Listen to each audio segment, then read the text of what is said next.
नमस्कार, मी डॉक्टर प्रियांका वर्गे। आज आपण जो पॉइंट डिस्कस करणार आहोत हा आपल्या आधीच्या व्हिडिओशीच रिलेटेड आहे।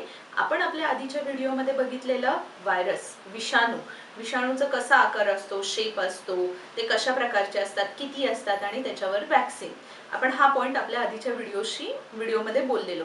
सो या व्हिडिओशीच इंटरकनेक्ट आपला हा आत्ताचा व्हिडिओ आहे। ठीक आहे, तर आपण आता बघूया कोरोना व्हायरस। आता कोरोना व्हायरस किंवा कोविड-19 इन्फेक्शन हे ज्या व्यक्तींना झालेलं आहे त्या व्यक्तींमध्ये कोणती लक्षणं आढळतात आणि त्यांचा त्यांच्या बॉडीवर नक्की काय परिणाम होतो, म्हणजे हे जे लक्षणं आहेत ही लक्षणं आपण आत्ताच्या ह्या व्हिडिओमध्ये बघणार आहोत। तर अशी कोणती कोणती लक्षणं आपल्याला बघायला मिळतात, तर त्यामधलं पहिलं लक्षण आहे ताप, फीवर येणं। तर हा ताप हा कोणत्याही व्यक्तीने, म्हणजे एक बऱ्याचदा बघितलं जातं की कोणत्याही व्हायरल इन्फेक्शनची सुरुवात ही तापानेच होते। म्हणजे तुम्हाला यामध्ये बऱ्याचदा लोक हा ताप अंगावर काढला जातो की बाबा हा रुटीन आहे, हा नेहमीचा तापापेक्षा कसा वेगळा आहे। तर हा जो ताप आहे हा ताप येण्याचं आणि जाण्याचं एक ठराविक कालावधी असतो, आपण त्याला म्हणतो इंटरमिटंट फीवर। ठीक आहे, तर या ह्याच्यामध्ये कसं होतं, आता कसं होतं की तुम्ही नॉर्मल बॉडी टेम्परेचर किती आहे हे सुद्धा बघून लक्षात घ्या, आणि त्याच्या रेंजपेक्षा जास्त ताप जर तुम्हाला येत असेल आणि हा ताप जर तुम्हाला कंटिन्युअस राहत असेल, सलग राहत असेल, एक स्पेसिफिक 6 तास, 8 तास, 12 तास या एवढ्या तासाने रिपीट जर तो येत असेल तर हे तुम्ही नोट डाऊन करून ठेवा, तुमच्या डॉक्टरांशी कन्सल्ट करा की ही जी काही आपण आता पुढे लक्षणं बघणार आहोत ती प्रत्येक लक्षणं पेशंटनी अंगावर काढायची नाहीये, लवकरात लवकर ती मॉनिटर करायची आहेत आणि त्याच्यावर आपल्याला ट्रीटमेंट ही घ्यायची आहे। तर पहिलं लक्षण आहे ताप। तर ताप आल्यानंतर शरीराचं बॉडीतलं जे टेम्परेचर आहे, वॉटर इम्बॅलन्स होतं, पेशंटच्या शरीरातली जी पाण्याची जी पातळी आहे ही कमी होते आणि त्यामुळे ताप हा वाढत जातो। त्यामुळे पेशंटमध्ये टेम्परेचर हे वाढत, म्हणजे नॉर्मल रेंजपेक्षा हे वाढत वाढत जातं। दुसरं लक्षण आहे की त्याच्यामध्ये कणकणी किंवा अंगदुखी। प्रत्येक कोविड पॉझिटिव्ह पेशंटमध्ये ही लक्षणं जी आपण बघतोय ही व्हेरीफाई होतात, म्हणजे जी आता आपण खालचे जे लक्षणं बघणार आहोत, सगळे पॉइंट जे डिस्कस करणार आहोत ही एकाच व्यक्तींमध्ये तुम्हाला आढळतील अशी नाही, यातले काही लक्षणं कोविड पॉझिटिव्ह किंवा कोरोना झालेल्या पेशंटमध्ये तुम्हाला बघायला मिळणार आहेत। तर दुसरं लक्षण आहे थकवा किंवा अशक्तपणा। ताप आल्यानंतर जसं मी म्हटलं की शरीरामधील तुमच्या पाण्याची जी पातळी आहे ही कमी होते, म्हणून पेशंट्समध्ये थकवा हा प्रचंड प्रमाणात असतो।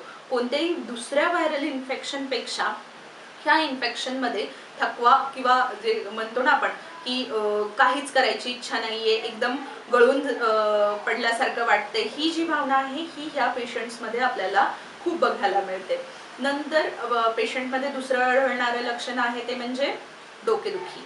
आता जे रुटीन जे अंगावर काढणारे जे म्हणतो ना आपण बाबा डोकं दुखतंय, हा खूप अंगावर काढला जाणारा हे एक लक्षण आहे। तर ह्याच्यामध्ये ह्या पेशंटला ताप, थंडी किंवा जी काही लक्षणं आहेत ही एक डोकेदुखी हे एक लक्षण आपल्याला बाकीच्या लक्षणांबरोबर दिसून येतं। आणि पुढचं लक्षण आहे घसा खवखवणं, म्हणजे काय तर सोअर थ्रोट। तुम्हाला कोणतेही पाणी पिताना किंवा अन्न जेवत असताना, गिळत असताना जे म्हणतो ते तुमच्या घशामध्ये खवखवल्यासारखं होतं, घशात दुखल्यासारखं होतं। अगदी तुम्ही जरी थुंकी गिळत असाल तरी तुम्हाला अशा वेळी तुम्हाला हे दुखणं हे जाणवणार आहे, बरोबर। तर पुढचं लक्षण आहे श्वास घ्यायला त्रास होणं। श्वास घ्यायला त्रास होणं हे खूप कॉमनली बघितलं जातं। म्हणजे काय तर लक्षण की पेशंटला थोड्या जरी प्रमाणामध्ये पेशंट चालला, जो पॉझिटिव्ह पेशंट आहे जो चालला, तर हे एक लक्षण आढळून येतं की थोडं चालल्यानंतर पेशंटला ही धाप लागायला सुरुवात होते। हे नॉर्मल व्यक्तींमध्ये आपल्याला जर कधी होतं की जेव्हा तुम्ही पटपट चालत आहात, जिना वरती खालती करत आहात, अशा कंडिशन्समध्ये बघायला मिळते। परंतु जो काही कोरोना झालेला म्हणजे कोविड पॉझिटिव्ह जे पेशंट आहेत अशा व्यक्तींमध्ये तुम्हाला ते व्यक्ती थोडे जरी चालले तरी त्यांना श्वास घ्यायला त्रास हा होत असतो। तर हे एक लक्षण सुद्धा बऱ्याचशा पेशंटमध्ये आम्हाला बघायला मिळतं। नंतर असतो की अशक्तपणा किंवा कणकणी, अंगदुखी, ही जी काही आहे ही बऱ्यापैकी प्रमाणामध्ये असते. अशक्तपणा तापामुळे असतो, ताप येत इंटरमिटंट जो म्हणतो तापाचं यायचं जे प्रमाण आहे 6 तास 8 तास आणि 12 तास अशा ह्याच्यामध्ये फ्लुइड तुमच्या वॉटर इनटेक इम्बॅलन्स होतो तुमच्या बॉडीमधला, मागणी तसा पुरवठा होत नाही आणि त्यामुळे थकवा हा पेशंटमध्ये बऱ्याचशा बघायला मिळतो. याच्याबरोबर अजून तुम्हाला श्वसना रिलेटेड कोणता पॉइंट लक्षण दिसू शकतं तर ते म्हणजे आहे की नॉस्ट्रिल नेझल ब्लॉक किंवा म्हणजे काय तर नाकपुड्यांमधून जो श्वास घेणं जे असतं तर त्या एक किंवा दोन्ही किंवा ॲट अ टाइम दोन्ही एकाच वेळी दोन्ही नॉस्ट्रिल त्या ब्लॉक असतात, पेशंटला श्वास घ्यायला हा त्रास होत असतो. तर आता आपण जी काही लक्षणं बघितलेली आहेत म्हणजे ताप, घसा खवखवणं, श्वास घ्यायला त्रास होणं, थकवा, अंगदुखी किंवा आणि डोकेदुखी, तर याच्याबरोबर अजून कोणती लक्षणं जी आढळून येतात तर त्याच्यामध्ये त्या पेशंटला मळमळ नॉशिया असतो. त्या पेशंटला काही खाल्लं तर ती उलटी होण्याची जी भावना असते तर ती भावना म्हणजे नॉशिया. उलटी प्रॉपर होत नाही, या फिलिंगला फक्त नाव आहे की नॉशिया. कंटिन्यू पेशंट म्हणत असतो की मला मळमळतंय पण मला उलटी आल्यासारखं वाटतंय, हे जे वाटणं म्हणजे ही नॉशिया फिलिंग आहे. तर हे सुद्धा लक्षण बघायला मिळतं. आणि प्रॉपर वॉमिटिंग होणं हे जे आहे नॉशिया, वॉमिटिंग किंवा पोट बिघडणं, लूज मोशन जे म्हणतोय, हे पचन संस्थेच्या रिलेटेड हे आता आपल्याला लक्षणं बघतोय. आधीची आपण जी लक्षणं बघितली ही श्वसन संस्था रेस्पिरेटरी सिस्टीम या रिलेटेड लक्षणं ही बघितलेली आहेत. तर पचन संस्थेचं पहिलं लक्षण आपण बघितलेलं आहे की मळमळ राहते, पेशंटला कंटिन्यू मळमळत असतं, भावना होत असते पण उलटी होत नसते. दुसरी लक्षण आहे की प्रॉपर पेशंटला त्या उलट्या ह्या होत असतात. जे काही पेशंट खातोय त्या पेशंटला ते पचत नाही, ते उलटीद्वारे अन्न हे बाहेर पडलं जातं. या ह्याच्यामुळे सुद्धा पेशंटला थकवा हा जाणवतो आणि याच्यामुळे याच कंडिशनमध्ये जर ताप असेल तरी हे पेशंटमध्ये आपल्याला लक्षण ही कोरिलेट करता येतात. नंतरचं लक्षण आहे पचन संस्थेचं की पोट बिघडणं, लूज मोशन्स जे म्हणतो आपण की त्यांना टॉयलेटला हे वॉटरी होतं म्हणजे पाण्यासारखे जुलाब होतात. तर अशा ह्याच्यामध्ये सुद्धा हे इन्फेक्शन बघायला मिळतं. हे खूप रेअरली बघितले जाणारे सिम्पटम्स आहेत. युजली कोरोना झालेल्या किंवा कोविड पॉझिटिव्ह पेशंट्समध्ये श्वसन संस्था म्हणजे रेस्पिरेटरी सिस्टीम जी आहे याची लक्षणं कॉमनली आपल्याला सगळ्या पेशंट्समध्येही बघायला मिळतात. आपण आता जी काही लक्षणं बघितली आहेत आता आपण बघूया की याची जी सिव्हिरिटी आहे ही सिव्हिरिटी डॉक्टर कोणकोणत्या मुद्द्यांवरून ठरवतात, बरोबर आहे. तर याचे सिव्हिरिटीचे म्हणतो ना आपण ग्रेडेशन आहेत, ग्रेड 1 ग्रेड 2, तर ह्याची सिव्हिरिटी आहे माइल्ड, मॉडरेट किंवा सिव्हिअर. तर हे जे पॉइंट आहेत हे डॉक्टर कोणकोणत्या मुद्द्यांवरून डिस्कस करतात हे आपण आता बघूया. तर त्यातलं पहिलं आहे हे तुमच्या शरीराचं तापमान म्हणजे फीवर. ताप कोणतं हे पहिल्यांदा आहे की याच्यामध्ये व्हायरस, कोरोना व्हायरसमध्ये ताप हे एक लक्षण बघायलाच मिळतं. कोणत्याही व्हायरल इन्फेक्शन मध्ये तुम्हाला ताप हा आढळणार आहे म्हणजे ताप हे लक्षण बघायलाच मिळणार आहे. तर तो ताप कसा मोजला जातो तर तो ताप थर्मामीटरच्या साहाय्याने हा मोजला जातो. थर्मामीटर दोन टाईपचे असतात, एक ग्लास डिजिटल थर्मामीटर आणि एक असतो तो ग्लासचा मर्क्युरियल थर्मामीटर की ज्याच्यामध्ये त्याच्या शेवटला एक मर्क्युरी असतो आणि मर्क्युरी तुम्ही तो टेम्परेचर काउंट त्याच्यामुळे ते काउंट केलं जातं. तर याच्यामध्ये आपण बघूया की नॉर्मल रेंज किती आहे. तुमच्या बॉडीच्या नॉर्मल बॉडी टेम्परेचर आहे 98.6 डिग्री फॅरेनहाइट, बरोबर. तर आता ताप वेगवेगळ्या ठिकाणी तुमच्या शरीराच्या थर्मामीटर वेगवेगळ्या ठिकाणी तुम्ही ठेवून ताप हा मोजू शकता. तर तो कुठे, ओरल म्हणजे तुमच्या तोंडामध्ये थर्मामीटर ठेवू शकता, ॲक्झिलरी म्हणजे तुम्ही तुमच्या काखेमध्ये ठेवू शकता आणि रेक्टल म्हणजे जिथून तुम्ही स्टूल पास करता तिथे ठेवून तुम्ही थर्मामीटरने टेम्परेचर मोजू शकता. युजली रेक्टल टेम्परेचर जे आहे थर्मामीटरच्या साहाय्याने जे काउंट करतात हे लहान मुलांमध्ये काउंट केलं जातं, कारण लहान मुलांमध्ये हे तिथे प्रॉपर जेवढं आता बाळाला ताप आहे हे तेवढं आपल्याला ॲक्युरेट जे म्हणतो आपण ते रिडिंग मिळतं. परंतु कोविड पॉझिटिव्ह पेशंटमध्ये युजली ॲक्झिलरी म्हणजे आपण काखेत ठेवून पेशंटने त्यांचं बॉडी टेम्परेचर बघणं हे सर्वात चांगलं. परंतु ताप हा मॉनिटर करणं सुद्धा गरजेचं आहे.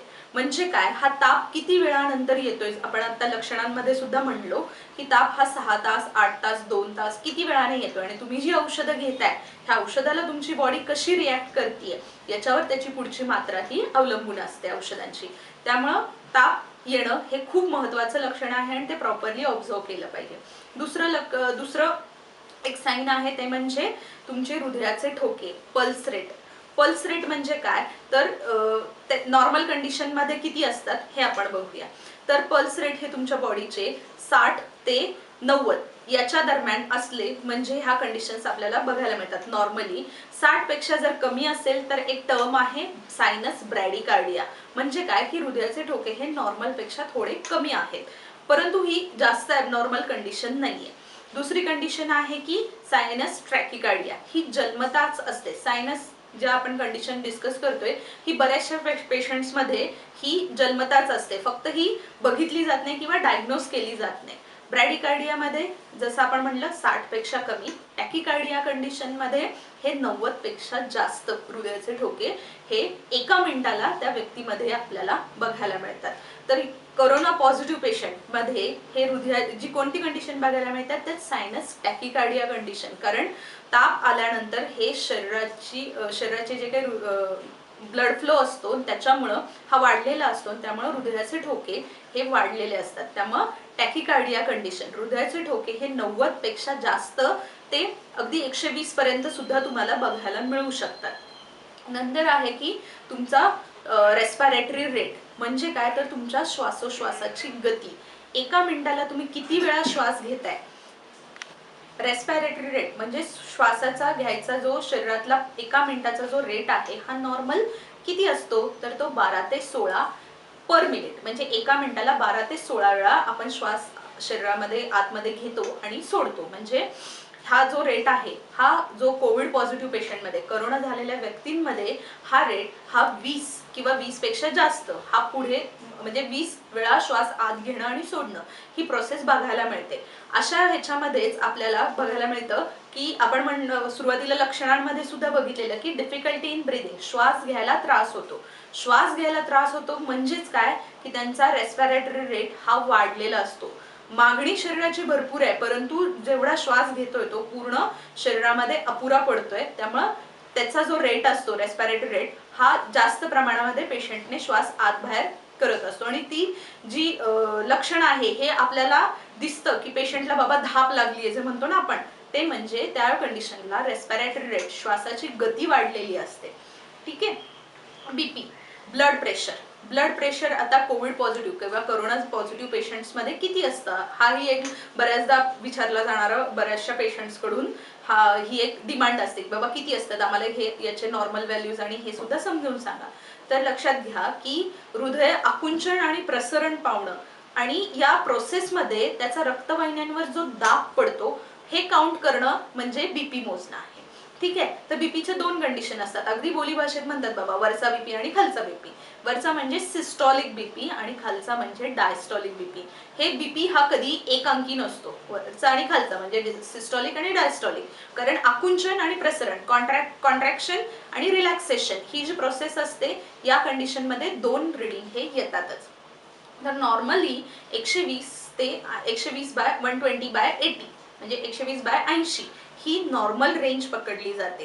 परंतु पॉझिटिव्ह पेशंट्समध्ये हा बीपी 140 बाय 90 म्हणजे वरचा आहे तो 140 आणि खालचा आहे हा 90 mmHg या एवढा किंवा याच्यापेक्षा पुढे ही बऱ्याचशा पेशंट्समध्ये हा वाढलेला आपल्याला दिसून येतो. आता हा बीपी मोजतात कसा तर बीपी मोजायचे डिजिटल बीपी ॲपॅरेटस म्हणजे काय की जे सेल घालून जे डिजिटल तुम्ही इझी टू हँडी असे बऱ्याचशा पेशंट्सकडे किंवा घरामध्ये तुम्ही बघितलेली असेल तुमच्याकडे असतील ही घरामध्ये हे तुम्ही यूज करत असाल तर हे जे ॲपॅरेटस आहे हे डिजिटल बीपी ॲपॅरेटस. दुसरं ॲपॅरेटस आहे की मर्क्युरियल बीपी ॲपॅरेटस. मर्क्युरियल बीपी ॲपॅरेटस मध्ये मर्क्युरी असतो, पण जेव्हा तुम्ही जर डॉक्टरांकडे गेला असाल तर डॉक्टर हे नेहमी मर्क्युरियल बीपी ॲपॅरेटसवरच तुमचा बीपी मोजतात. कारण याच्यावरचा जो बीपीचं जे रीडिंग आहे as compared to digital BP apparatus हे खूप ऑथेंटिक मानलं जातं. प्रत्येक डिजिटल मशीनमध्ये आम्ही जेव्हा काउंट करतो पेशंट मॉनिटर करून येतात बऱ्याचदा की बाबा आमचं डिजिटलवर आम्ही एवढा बीपी मोजलेला आहे, परंतु याच्यामध्ये ±10 युनिट्स आपण कन्सिडर करायचे आहेत कोणत्याही डिजिटल ॲपॅरेटसमध्ये कंपॅरिझन टू मर्क्युरियल बीपी ॲपॅरेटसमध्ये. आत्ताच्या व्हिडिओमध्ये आपण कोरोना व्हायरसची लक्षणं आणि त्यांच्या शरीरावर होणारे परिणाम आणि त्याच्या ज्या नॉर्मल व्हॅल्यूज आणि वाढलेल्या कंडिशन्स ह्या डिस्कस केलेल्या आहेत. आपण आपल्या पुढच्या व्हिडिओमध्ये कोरोना व्हायरस आणि त्याची कन्फर्मेशन टेस्ट ह्या कोणकोणत्या आहेत, ह्या वेगवेगळ्या आहेत. खूप व्यक्तींचे आम्हाला प्रश्न असतात की बाबा ही टेस्ट म्हणजे कोणती, या टेस्टमध्ये काय कळतं, मग ह्याच्या नॉर्मल व्हॅल्यूज काय. तर हा जो पॉईंट आहे हा आपण आपल्या नेक्स्ट व्हिडिओमध्ये कव्हर करणार आहोत. हा व्हिडिओ जास्तीत जास्त जणांपर्यंत पोहोचू द्या, जास्तीत जास्त जणांनी हा व्हिडिओ सबस्क्राईब करा आणि आपण आपल्या क्लिनिकमध्ये होमिओपॅथिक औषधं आणि याचे वेगवेगळ्या आजारांची ट्रीटमेंट ही फ्री ऑफ कॉस्टमध्ये करतो, आपण फ्रीमध्ये करतो. त्यामुळे ज्या व्यक्तींना गरज आहे ह्या व्यक्तींपर्यंत हा व्हिडिओ पोहोचू द्या आणि जास्तीत जास्त जणांपर्यंत आपण सबस्क्राईब करा, त्यामुळे ह्या व्हिडिओची इन्फॉर्मेशन ही जास्तीत जास्त जणांपर्यंत जाईल.